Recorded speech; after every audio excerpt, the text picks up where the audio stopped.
indikasinya adalah masalah komunikasi. Yang kedua masalah strategi.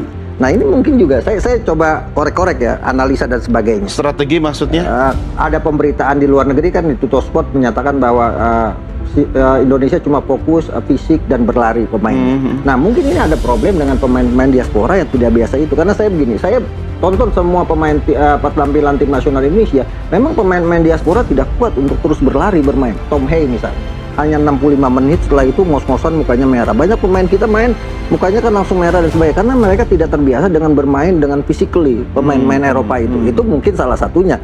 Soal taktik dan strategi tadi yang disampaikan, kode indikasi dari Pak Erick Thohir. Nah mungkin secara internal ini kan sebenarnya ada problem besar di dalam soal bagaimana mengatur strategi tim ini untuk kemudian berjalan dengan baik. Apalagi STY kan punya tradisi eksperimennya dia yang luar biasa kan, tiba-tiba menaruh pemain di tempat yang bukan posisinya dan sebagainya gitu kan. Eksperimen di partai-partai penting gitu. Kalau menang ya mungkin tidak akan kelihatan. Persatuan Sepak Bola Indonesia resmi memecat pelatih tim nasional Sintayong dari jabatannya. Hal itu diumumkan dalam jumpa pers di Jakarta. Ketua Umum PSSI Erick Thohir mengatakan pihaknya resmi mencopot Sintayong dari posisinya sebagai pelatih timnas Indonesia. STY sudah menerima surat menyuratnya mengenai hubungannya yang sudah berakhir.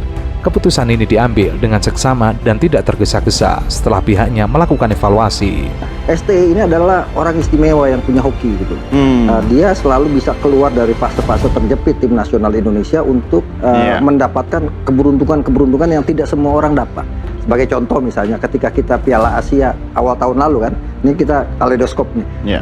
Awal tahun kita untuk pertama kalinya lolos knockout Piala Asia senior sepanjang sejarah, bukan 16 besar. Kalau 16 besar kita pernah, karena dulu pesertanya 16 besar ya Bang. 12 besar juga pernah, karena 1996 pesertanya 12. Pas knockout itu kan kita dapat karena kita hanya menang satu kali lawan Vietnam 1-0. Selebihnya kita kalah dari Irak, kita kalah dari Jepang. Kita menunggu keberuntungan dari Oman melawan Kyrgyzstan yang ternyata seri. Kalau di antara dua tim itu salah satunya menang, maka kita gagal lolos. Itulah keberuntungan, keistimewaan yang dimiliki Sintayong, kita lolos. Kemudian Piala AFF U23 gitu kan, U23 Piala AFF kita juga memiliki nasib yang sama. Kita cuma menang kalah 1-2 dari Malaysia, cuma menang 1-0 dari Timor Leste. Tapi untuk menentukan runner up terbaik ditentukan Myanmar lawan Kamboja yang ternyata tidak ada yang menang seri. Akhirnya kita jadi runner up terbaik, kita lolos semifinal, kita kalahkan Thailand, kita ke final gitu. Itu masih hoki? Ya itu keberuntungan yang tidak semua orang punya keberuntungan itu. Dan STY itu ketika ditekan itu dia akan memunculkan aura kemenangannya, dan itu sudah terbukti ketika kemarin terakhir lawan Arab Saudi, ketika dia tertekan akan banyak tagar STY out. Setelah kalah dari Arab, muncul aura ke hokinya itu, aura keberuntungan. Harus kepepet gitu ya. Kita menang 2-0 lawan Arab Saudi. Jadi Erick juga memastikan bahwa pencopotan Sintayong tidak lepas dari dinamika timnas yang perlu menjadi perhatian khusus, sehingga hasilnya lebih konsisten. Namun Erick mengaku sudah mendapatkan calon pengganti STY, namun ia berjanji akan memperkenalkannya kepada media 12 Januari nanti. Sebelumnya telah beredar kabar beberapa nama yang disebut sebagai calon pengganti STY. Salah satunya adalah Patrick Kluivert, ex pemain depan timnas Belanda, Ajax dan Barcelona. Erick tidak membantah bahwa salah satunya diantaranya adalah Patrick Kluivert. Namun Erick tidak menyebut dua nama lainnya. Ia malah meminta wartawan untuk mengikuti jumpa pers dengan pelatih yang sudah disepakati pada 12 Januari nanti. Kaget ya, maksudnya kaget dalam arti Sintayong ini kan sebetulnya anak emasnya PSSI ya, di era Erick Thohir terutama ya. Saya ingat betul ketika awal-awal dia melatih tim Indonesia yang senior, dia kan minta untuk Indonesia menaturalisasi beberapa pemain, dan itu langsung dikabulkan. Bahkan dia juga diberi kesempatan ketika zaman Erick Thohir untuk pergi sendiri ke Eropa, ke Belanda untuk melihat pemain-pemain yang disasar. Hunting. Saya yakin itu bukan biaya dia, udah pasti biaya PSSI. Artinya dia ini anak emas. Dan sampai akhir, dalam tanda kutip akhir kepelatihannya, ada 17 atau 18 pemain diaspora kan yang di-endorse oleh pemerintah, di-endorse oleh PSSI. Dia dimanja betul, dia punya golden visa, gajinya pun sangat tinggi, lebih tinggi dari Mancini, bahkan tadi Akmal bilang lebih tinggi. Yang keluar kan dari mulut Erick Thohir, dari press conference soal komunikasi, soal program dan macam-macam kan. Tapi saya yakin sih ada hal yang lebih krusial lagi daripada itu. Dan kalau saya lihat-lihat kan tim senior ini, kalau kita bicara tim senior ini kan terlepas dari semua kontroversi begitu banyaknya pemain diaspora, kan levelnya udah meningkat jauh. Peringkat FIFA juga udah naik jauh kan. Itu prestasi dong. Prestasi. Dan setelah mengalahkan Arab Saudi, peluang Indonesia untuk lolos ke Piala Dunia kan terbuka. Erick Thohir menjelaskan, sejak 25 Desember sampai 30 Desember 2024, dirinya berada di sebuah negara Eropa untuk menyaring calon pelatih baru. Meski begitu, ia tidak menyebut secara spesifik negara Eropa mana yang dikunjungi guna menjaring pelatih baru. Erick mengatakan dirinya proses wawancara bertepatan pada hari Natal 25 Desember. Kalau dari disampaikan, saya coba menganalisa dari apa yang disampaikan Pak Erick Thohir, masalah bahasa komunikasi. Artinya kan ada problem komunikasi pemain dengan pelatih sejauh ini. Kenapa saya mengatakan itu mungkin terjadi secara non-teknis? Terakhir, misalnya ketika kita melawan Arab Saudi kan pemain bikin pertemuan sendiri untuk berdiskusi bersama-sama menentukan arah tim ini melawan Arab Saudi. Harusnya nggak boleh dong. Pelatih. Iya, artinya enggak. Saya ingin mengindikasikan bisa jadi ini adalah ini ternyata problemnya loh. Sampai kemudian pertemuan. Kalau itu betul terjadi pemberontakan dong sebetulnya. Iya, makar itu. Iya, kan permasalahannya kan kita nggak bisa melakukan itu karena PSSI menutupi itu semua karena dianggap itu sudah seizin pelatih. Tapi kemudian saya mau tarik ke belakang lagi, problem dengan Elkan Bagot, ya kan, yang sampai sekarang kan tidak ditemukan temunya. Solusinya apa? Apakah ini Elkan Bagot sama STY problemnya apa? STY tanya saja ke Elkan Bagot, gitu kan. Sementara Elkan Bagot tidak bisa menjelaskan karena tidak tahu masalahnya apa. Ada Elkan Bagot, ada juga lebih personal maksud Anda. Iya, komunikasi itu penting, tapi dalam sepak bola itu yang berlaku itu kan sebetulnya bahasa universal. Tidak berarti seorang pelatih ketika tidak bisa menggunakan bahasa lokal itu tidak akan bisa menghasilkan prestasi.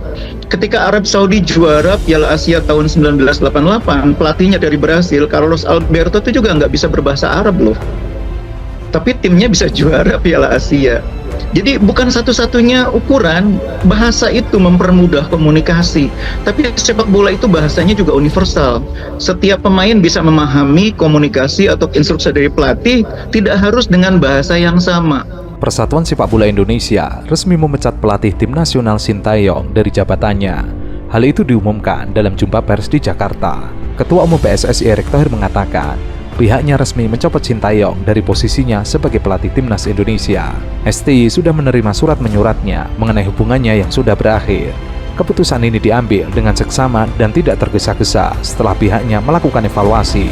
Dan Coach Sintayong sudah menerima surat menyuratnya. Nanti tentu ada proses yang berikutnya mengenai hubungan kita yang sudah berakhir, dan saya mengucapkan sekali lagi terima kasih. Dan kami sudah mendapatkan calonnya. Nanti juga kita undang semua media untuk press conference berikutnya di tanggal 12 nanti kurang lebih jam 4 sore. Jadi kalau ada dari pihak media atau teman-teman yang ingin tanya jawab, nanti langsung saja dengan pelatih pengganti. Erick juga memastikan bahwa pencopotan Sintayong tidak lepas dari dinamika timnas yang perlu menjadi perhatian khusus, sehingga hasilnya lebih konsisten. Namun Erick mengaku sudah mendapatkan calon pengganti STY, namun ia berjanji akan memperkenalkannya kepada media 12 Januari nanti. Iya, sebetulnya soal pelatih direkrut atau diberhentikan oleh sebuah tim ya, termasuk tim nasional, itu hal yang lumrah dalam sepak bola, hal yang biasa gitu ya. Itu mekanisme yang rutin yang dilakukan oleh setiap institusi, entah itu klub atau tim nasional untuk kebutuhan organisasi. Hanya saja memang persoalannya, kita melihat persoalan yang terjadi antara Sintayong dengan PSSI ini tidak clear ya. Karena kalau dinilai bahwa dia gagal mencapai target, ini kan menjadi pertanyaan, target yang mana dulu gitu. Kalau targetnya AFF, ini juga pertanyaan, sejak awal bukannya AFF ini tidak ada target untuk menjadi juara, tidak ada target, bahkan masuk final pun menurut saya target yang agak berlebihan dengan materi pemain seperti yang dikirim kemarin gitu ya. Kan target besarnya adalah mencapai Piala Dunia, lolos dari kualifikasi Piala Dunia putaran ketiga, entah itu putaran keempat atau bahkan lolos ke Piala Dunia, itu kan targetnya. Dan itu kan belum terjadi. Kita baru akan menjalani kualifikasi Piala Dunia 2 bulan lagi lanjutannya, dan masih ada 4 pertandingan, bukan 1 pertandingan. Nah, ketika sekarang diberhentikan, tentu menjadi pertanyaan adalah apakah kita tidak yakin bahwa target itu akan terpenuhi gitu ya. Nah, kalau tidak yakin, ukurannya apa? Nah, ukuran-ukuran inilah yang tidak dipahami oleh publik secara utuh, yang membuat pemberhentian ini terasa terasa mengagetkan gitu ya. Sebelumnya telah beredar kabar beberapa nama yang disebut sebagai calon pengganti STY. Salah satunya adalah Patrick Kluivert, ex pemain depan timnas Belanda, Ajax dan Barcelona. Erik tidak membantah bahwa salah satunya di antaranya adalah Patrick Kluivert. Namun, Erik tidak menyebut dua nama lainnya. Ia malah meminta wartawan untuk mengikuti jumpa pers dengan pelatih yang sudah disepakati pada 12 Januari nanti. Erik Thohir menjelaskan, sejak 25 Desember sampai 30 Desember 2024, dirinya berada di sebuah negara Eropa untuk menyaring calon pelatih baru. Meski begitu, ia tidak menyebut secara spesifik negara Eropa mana yang dikunjungi guna menjaring pelatih baru. Erik mengatakan dirinya proses wawancara bertepatan pada hari Natal 25 Desember. Menurut saya idealnya sebetulnya penggantian dilakukan sesudah ukuran yang menjadi target itu selesai. Jadi ukurannya misalnya lolos atau tidak lolos ke Piala Dunia, ukurannya tercapai atau tidak, baru kita bisa membuat penilaian atau judgement terhadap kinerja seorang pelatih. Nah, kalau sekarang ini kan jadi agak nanggung. Sintayong sedang membawa timnya bersaing. Ya, jadi yang saya bertanya-tanya adalah soal ukurannya untuk mengatakan seorang pelatih itu dianggap gagal. Jadi kalau pelatih diberhentikan itu kan indikator, salah satu ukurannya kan dianggap gagal mencapai target gitu ya. Nah, kalau dia gagal mencapai target, targetnya yang mana? Kan harus ada indikator-indikatornya. Nah, yang sekarang menjadi pertanyaan kan yang sedang dijalani adalah kualifikasi Piala Dunia dan masih berada di putaran ketiga, belum selesai, masih ada 4 pertandingan lagi, tapi diberhentikan di tengah jalan, padahal peluang lolos masih ada. Nah, itu saya pikir yang akan menjadi pertanyaan besar bagi publik. Kalau persoalannya adalah target, kinerja, ini menjadi sesuatu yang akan terus dipertanyakan dan menurut saya akan sulit dijawab oleh PSSI.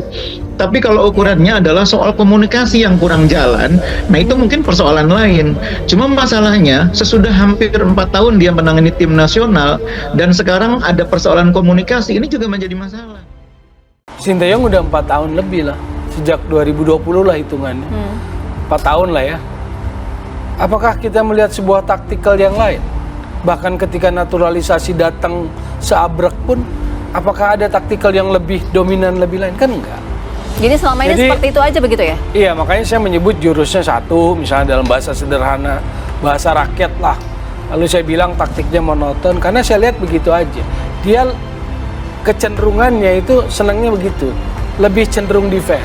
Maka saya bilang, ketika timnya berusaha main attacking, dominan, malah nggak bisa. Saya menganggap bahwa, makanya pertanyaan besarnya, dengan project ingin lolos Piala Dunia, apakah dia cukup mumpuni kapasitasnya? Gitu loh. Kan pertanyaan dasarnya tadi, kenapa anak U22 yang dimainkan? Iya. Bukan karena kualitas mereka ini, tapi menurut saya, belum siap, bukan meremehkan iya, kan? Tapi soal waktu, soal timingnya gitu. Bung Toel menilai taktik bertahan ala parkir bus yang diterapkan STY dalam beberapa pertandingan tidak efektif. Ia juga menganggap strategi tersebut tidak mencerminkan perkembangan tim di level Asia. Apalagi STY melakukan pilihan membawa pemain U22 ke skuad timnas Indonesia pada Piala AFF 2024. Ia menganggap Piala AFF 2024 adalah ajang bergengsi yang ditujukan untuk pemain senior. Makanya kan kita salah gitu. Harusnya saat ini kita ngomong bicara lawan Thailand, lawan Vietnam dalam level kepercayaan diri yang lebih mapan gitu, lebih ajak. Kalau sekarang kan kita ragu-ragu. Nah, berarti kan ada yang salah. Kenapa? Karena kita tahu bahwa anak-anak yang dikirim belum pada levelnya untuk menghadapi Vietnam yang senior. Iya. Makanya kita was-was saat-saat ini gitu loh. Belum pada levelnya, artinya Iya. sebenarnya mereka mampu, cuma belum pada levelnya saja, karena lawannya juga lawan senior gitu Betul, kan. kalau pakai kiasan, jangan kirim pramuka ke medan perang. Bahkan, Bung Toel menganalogikan keputusan Sintayong yang membawa pemain U22 untuk Piala AFF 2024 sama dengan menurunkan anak pramuka ke medan perang. Dalam pernyataannya, pria yang juga komentator itu menyebut Piala AFF 2024 adalah ajang bergengsi yang ditujukan untuk pemain senior bukan pemain U22. Bung Toel kemudian mengkritisi Sintayong yang beralasan karena menggunakan pemain U22 padahal pelatih asal Korea itu punya hak untuk memilih pemain. Kita pengen bukan cuma juara grup B. Iya. Ini kan AFF, levelnya ASEAN. Kalau kita bicara sepak bola ASEAN, kita harus ngomong target juara, harga mati. Nggak perlu banyak diskusi dan debat. Sejak tahun 2000, sejak tahun 96 event ini ada, kita udah 6 kali ke final. Nandar Iskandar tahun 2000, Peter White, Ivan Kolev, Alfred Riedel 2 kali, 2010-16, Sinteyong 2020 sekali. Iya. Jadi ini bukan event yang kita gagap, enggak. Ini event yang harus kita ambil gitu. Tapi sejak awal pilih pemain U22, targetnya aja langsung bilang cuma final katanya gitu. Ini kan udah nggak bener dari awal. Jadi dari awal saya. udah pesimis ya. Selain itu, Bung Toel menyebut seharusnya Sintayong memanggil pemain-pemain timnas senior yang menjadi cadangan seperti Ricky Kambuaya, Hernando Arisutaryadi, hingga Egy Maulana Fikri. Bung Toel pun meminta Sintayong bertanggung jawab, terlebih dengan alasan-alasan yang diberikannya sepanjang Piala AFF 2024 ini. Soal kenapa kesannya STY selalu kurang di mata Bung Toel? Itu pertanyaannya ya. Jawaban singkatnya memang menurut saya kurang. Dia terlibat hebat karena di media sosial menurut saya. Dan diskusi kita nggak pernah diskusi sepak bola. Sepanjang saya ikuti dia datang 2019 di akhir penghujung tahun, tapi berarti kita anggap mulai kerja 2020. Tapi itu Covid, tapi kan 2021 Piala AFF-nya. Jadi saya mengamati kinerja dia. Dari sejak 2020 dia datang Piala AFF. Kalau saya mulai pakai 2020 AFF tuh ya, di penyisihan sama Vietnam dikurung habis kita ya, Pak Hang Seo. Lalu kemudian di semifinal lawan Singapura kita baru menang adu penalti setelah Singapuranya main 8 orang, 3 kartu merah. Di final kita kalah di leg pertama 4-2, lalu leg keduanya 2-2 oleh Thailand. 2022 gagal ke final, kalah di semifinal kan. Kalau kita bicara Piala AFF, Piala AFF yang ketiganya 2024 sebetulnya kalau kita bicara ansih bola, pure bola, ini sebetulnya menegaskan kualitasnya. Kalau kita ikuti perjalanannya, November 2023 di Basra Irak kalah 1-5, udah datang belum naturalisasi? Udah. Berikutnya ke Filipina 1-1. Apa yang terjadi di YouTube-nya bersama Lee Kyung Gyu yang juga adalah sebuah agensi company, itu dibilang bahwa Sekjen tidak memperhatikan perjalanan dari Irak ke Filipina. Dia sentuh Sekjen, dia gunakan alasan, dia gunakan excuse, dia colek pihak lain sebagai yang salah. Lalu masuk Piala Asia yang oleh Akmal dibilang hoki. Sementara itu, kiprah Timnas Indonesia di Piala AFF 2024 jauh dari kata memuaskan. Timnas Indonesia akhirnya tidak lolos ke semifinal Piala AFF 2024. Betul, memang disundul Kirgistan lolos ke 16 besarnya. Lalu kemudian kita lupa bahwa kalah 0-4 dari Australia gitu loh. Lalu apakah ada diskusi bola belakangan? Nggak pernah ada. U23 Piala Asia, tahu nggak, di hari Sabtu harusnya datangnya TC, yang datang kan segelintir pemain. Lalu malamnya Exco rapat, Ketua Umum Erick Thohir memutuskan kompetisi libur, baru hadir para pemain kan. Jadi bisa nggak kompetisi diliburkan demi kepentingan tim nasional? Bisa. Lalu kemudian kan lolos tuh ke semifinal kan, yang kemudian di playoff lawan Gini kalah kan begitu. Setelah lawan Gini kalah, ada nggak diskusi bola, analisis bola, review bola? Nggak ada. Yang ada apa? Sinteyong nangis, digede-gedein, kartu merah, kan nggak ada yang bahas. Kan begitu.